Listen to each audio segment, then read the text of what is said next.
Estamos aqui mais um momento de controladoria. Nós vamos falar sobre o sistema formal.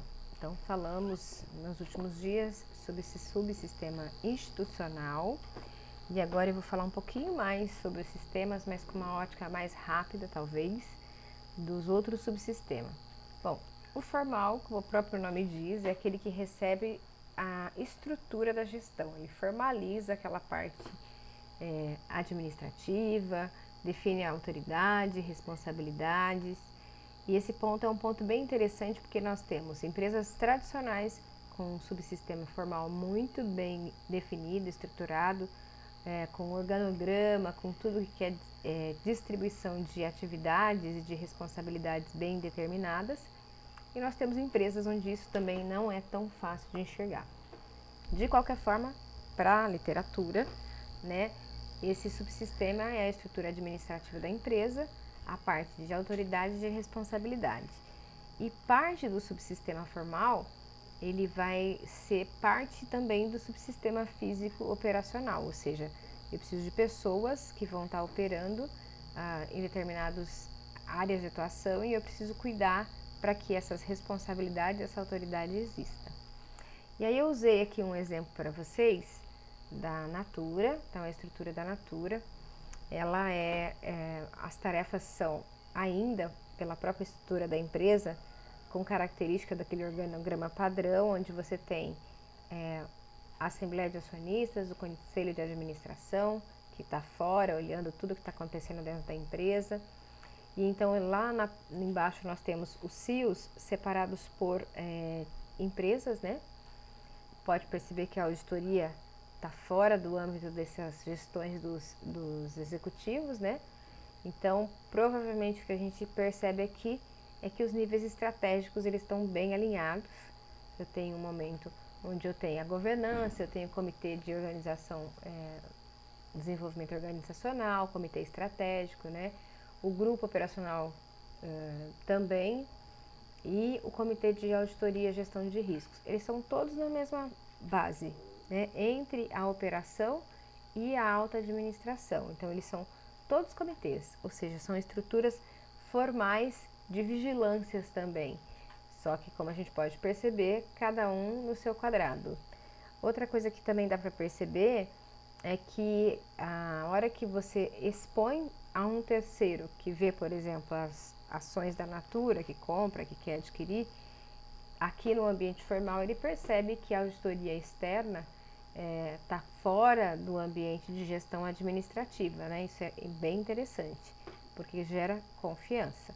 Então, as tarefas e atividades divididas por setores, departamentos e divisões é o que a gente fala que é o mais comum. Só que nós estamos num ambiente diferente, né? Nós estamos criando empresas que são startups. E essas startups, elas tomam decisões rápidas. Então, pensem, e vou voltar lá naquele slide anterior, pensem numa estrutura de tomada de decisão da Natura. Não é provavelmente a mesma estrutura que a gente tem aqui numa startup, tá? Então, essa matéria do Conta Azul fala da gestão das startups, nós estamos falando da parte formal da empresa, mas tem tudo a ver com a parte de gestão, né? Então, numa gestão convencional, uma empresa convencional, então a gente tem diversas etapas, né? Tem a concepção, planejamento estratégico, né? Até chegar propriamente ao desenvolvimento do produto. Só que quando você está numa startup, o desenvolvimento é muito rápido, o aprimoramento é muito rápido, o ciclo de experimentação é muito rápido. Então, eles precisam tomar decisões rápidas, a equipe precisa ser enxuta e a tecnologia tem que ser usada a favor dessa empresa, né? Senão ela não consegue chegar nesse ambiente. E aí eu fui buscar um pouquinho da história da Movile, o iFood propriamente, né? Que eu fui buscar primeiro essa estrutura inicial. Eu vou mostrar um slide daqui a pouquinho onde vai aparecer uma versão diferente. Mas aqui eles usaram uma apresentação lá de 2016, veja aqui no cantinho que eu coloquei a data de 2016, primeiro modelo, segundo modelo, terceiro modelo e modelo atual em 2016, tá? E aí você percebe que os tipos de hierarquia foram sendo alteradas, né? Então eu tenho hierarquia flat, depois eu tenho times por skills, né? Depois eu tenho times por squads, né, a estrutura do iFood, né, times iFood. E aí na própria apresentação deles, eles usam uma frase, depois se vocês quiserem acessar, tá aqui, eles usam uma frase é, todo ano uma nova empresa. Então, isso que é interessante, porque aqui se a gente for imaginar como é que é a estrutura formal deles, no primeiro modelo, no segundo modelo, no terceiro modelo e até em 2016, a gente não tem a mesma estrutura formal, né? A gente tem que ter tido algumas alterações aqui. Eu aproveito para falar que esse sistema informal é aquela relação direta com o sistema de gestão, né? Então lá eles tomam decisões, no gestão é a parte que toma decisão. Quando essa gestão está tomando decisão, eu tenho vários outros sistemas que estão ali naquele ambiente. Então, o formal, o físico, o social, o da informação, essa gestão está dentro de tudo isso. Então, esses procedimentos que vão ser geridos, né? Ou seja, cada área vai ter, cada departamento vai ter sua decisão tomada, o subsistema de gestão é, como o próprio nome diz, gerir. Está ali fazendo a gestão de todas as informações e todas as decisões que vão acontecendo. Nessa subsistema, apresenta também a fase do planejamento, da execução e do controle. Quando a gente pensar nele, nós vamos buscar algumas coisas que acontecem nesse subsistema. Então, por exemplo, a análise do ambiente externo e interno, a elaboração do planejamento estratégico, das diretrizes, das políticas, é lá que também vai ter aquele planejamento operacional, o plano, então primeiro a gente planeja, depois a gente cria um plano de ação, as operações, como elas vão ser geridas, né, como é que vai ser programada, né, a aprovação de programa operacional. Então aqui a gente começa a pensar exatamente nessa estrutura de uma empresa grande que tem diversas ações a serem tomadas, e pensa na startup, como é que ela vive em relação a tudo isso atualmente, tá? E também nós vamos ter aqui as ações corretivas, ou seja, algo deu errado, preciso corrigir. Nesse subsistema, a gente volta a pensar então na startup, né? Já que elas são negócios baseados em tecnologia e projetados para alcançar um mercado global, a velocidade vai ser a base de tudo que acontecer, porque é preciso agir rápido, né? Então, se os ciclos ocorrerem muito lentamente, o dinheiro acaba e a empresa fracassa.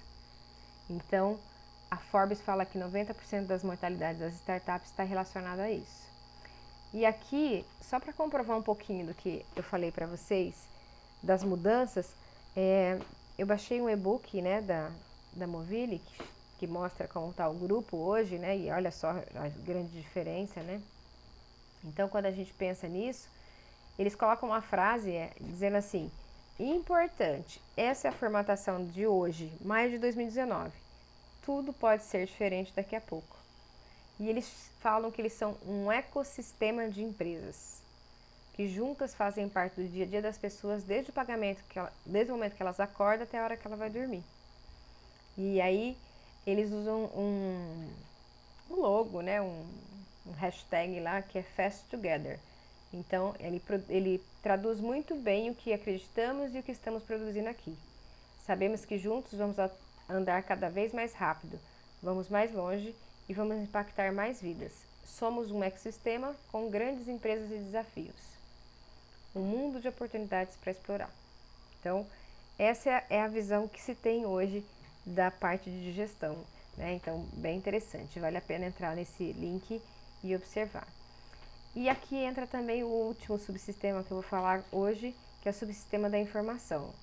A informação é matéria-prima dos gestores, eles vão tomar decisões. Então, às vezes, essa mesma informação gera até atividades desnecessárias, mas elas são usadas para ajudar a administração. Então, eu preciso fazer gestão. Quando eu faço gestão da informação, eu divido elas em grupos, né? Então, por exemplo, eu posso ter informação seletiva, né? Aquela que eu quero passar para o meu concorrente, quero falar para o governo, eu quero dizer a todo mundo como eu me porto. Então, eu faço uma seleção daquilo. Então, em plena era aqui do nosso coronavírus, o que será que as empresas querem que chegue ao público, ao governo? Uma crise também que nós tivemos de imagem da cervejaria, o que ela queria passar, né? Num primeiro momento ela disse que tinha sido alguém tinha causado aquele problema. Depois da Futura veio a assumir. Então, essa informação seletiva cabe à empresa fazer, chegar ao ouvido do público, do governo, da concorrência, aquilo que ela quer. Quando ela está falando das obrigações legais, são aquelas coisas que são impostas. Então, por exemplo, toda empresa que comercializa suas ações na Bovespa, ela tem que deixar lá um linkzinho de relação com o investidor. Nós vamos falar disso em sala de aula, com certeza. Nós iremos trabalhar um pouquinho sobre isso, porque é um subsistema de informação. E essa coisa que é imposta, muitas vezes você quer mostrar mais do que você tem de obrigatoriedade. Então você, como uma Natura, por exemplo, um relatório de sustentabilidade, é além do que ela é obrigada a mostrar. Mas ela quer mostrar porque faz bem para a imagem dela, é uma informação relevante. O sigilo, as informações confidenciais e as informações complementares. E aí, na base de tudo isso, o que deve ser arquivado? Em um mundo tecnológico como a gente vive hoje, será que tudo precisa ser arquivado? Como que eu cuido dessa informação? Nós temos aí a Lei de Proteção de Dados.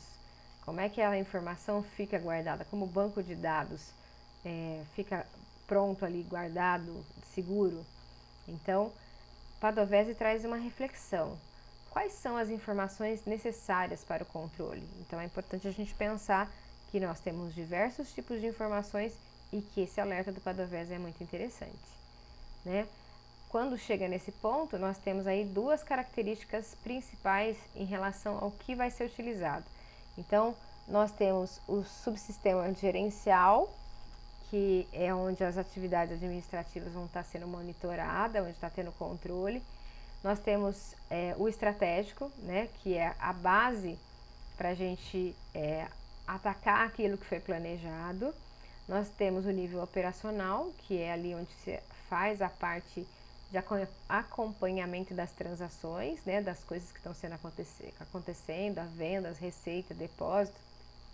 Quando eu estou falando disso, eu estou pensando na gestão da informação voltada mais quando eu estou trabalhando aquele ambiente de uso da informação para tomada de decisão, né? Então, eu estou usando a informação que está sendo base para minha tomada de decisão. Então, estou dentro desse nível operacional. Da mesma forma, eu tenho o nível de conhecimento, né? Que dá suporte aos trabalhadores, né? Com o propósito de ajudar a empresa a integrar novos conhecimentos no negócio e a controlar o fluxo da papelada. Então, eu vou conseguir ser um iFood por muito tempo? Vão copiar o meu negócio? Com certeza eu vou ter que trazer novos conhecimentos para cá. Porque se eu continuar do mesmo jeito, provavelmente a minha empresa não vai durar por muito tempo. E na parte social, nós estamos falando das pessoas, né? Então, é aquela parte em que eu vou trabalhar diversas ações, né, para liderar os indivíduos com seus objetivos individuais, caçando motivação, dando liderança, treinamento e outros fatores. É aqui que a gente trabalha aquela palavrinha que nós falamos em sala de aula, diversidade. As empresas hoje buscam aquela cultura de diversidade, mas nem sempre conseguem criar um ambiente de diversidade. Dentro disso, nós temos que pensar, para que isso aconteça e faça parte do subsistema social como ele tem que ser, nós temos que pensar que tem que ter uma sinergia entre os objetivos pessoais e os objetivos da empresa. Muitos jovens das novas gerações, eles não vão trabalhar em qualquer lugar, porque eles creem que aqueles valores que são pregados por aquela empresa não combinam com eles, né? Os gestores, eles precisam realmente ser multidisciplinares, né? Não adianta ser chefe, né? Ele tem que ser um líder, né? Para a pessoa poder seguir, porque se ele der aquela carteirada dele básica de que ele manda, não serve mais para a nova geração. E a parte da motivação, sem contar que o feedback é uma das coisas importantes para a nova fase da gestão do subsistema social, né? Quando a gente fala do subsistema social, a gente tem que fornecer também um subsistema físico operacional bem bacana para que a pessoa possa trabalhar com os elementos materiais. Então, aqui é a parte móveis, instalações, equipamentos, né, veículos, o próprio salário em si, né, entra aqui. A empresa tem uma característica própria de lidar com isso. Então, se você for, por exemplo, numa Movile da vida, lá com certeza vai estar o ambiente pronto para uma geração que quer um ambiente descontraído. Se você for num escritório de advocacia, você não vai encontrar a mesma coisa, né? O ambiente é mais sisudo, né? Mais cinza, nada de colorido e todo mundo um pouco com um aspecto mais formal. E aqui, nessa parte de requisitos, né? A gente tem a parte do dimensionar o ambiente próximo, detectando variáveis, né? Então, os meus fornecedores, concorrentes e o ambiente remoto, né? As situações econômicas, políticas, das quais depende a eficácia da minha empresa. Cada transação desenvolvida nesse subsistema pode gerar produtos ou serviços de valor superior aos recursos consumidos. Então, é um cuidado que a gente tem, é uma palavrinha que aparece aqui que é o tal do custo. Então, quando eu estou lidando nesse subsistema aqui, de olho no custo. E nos próximos dias, mais controladoria. Nos vemos!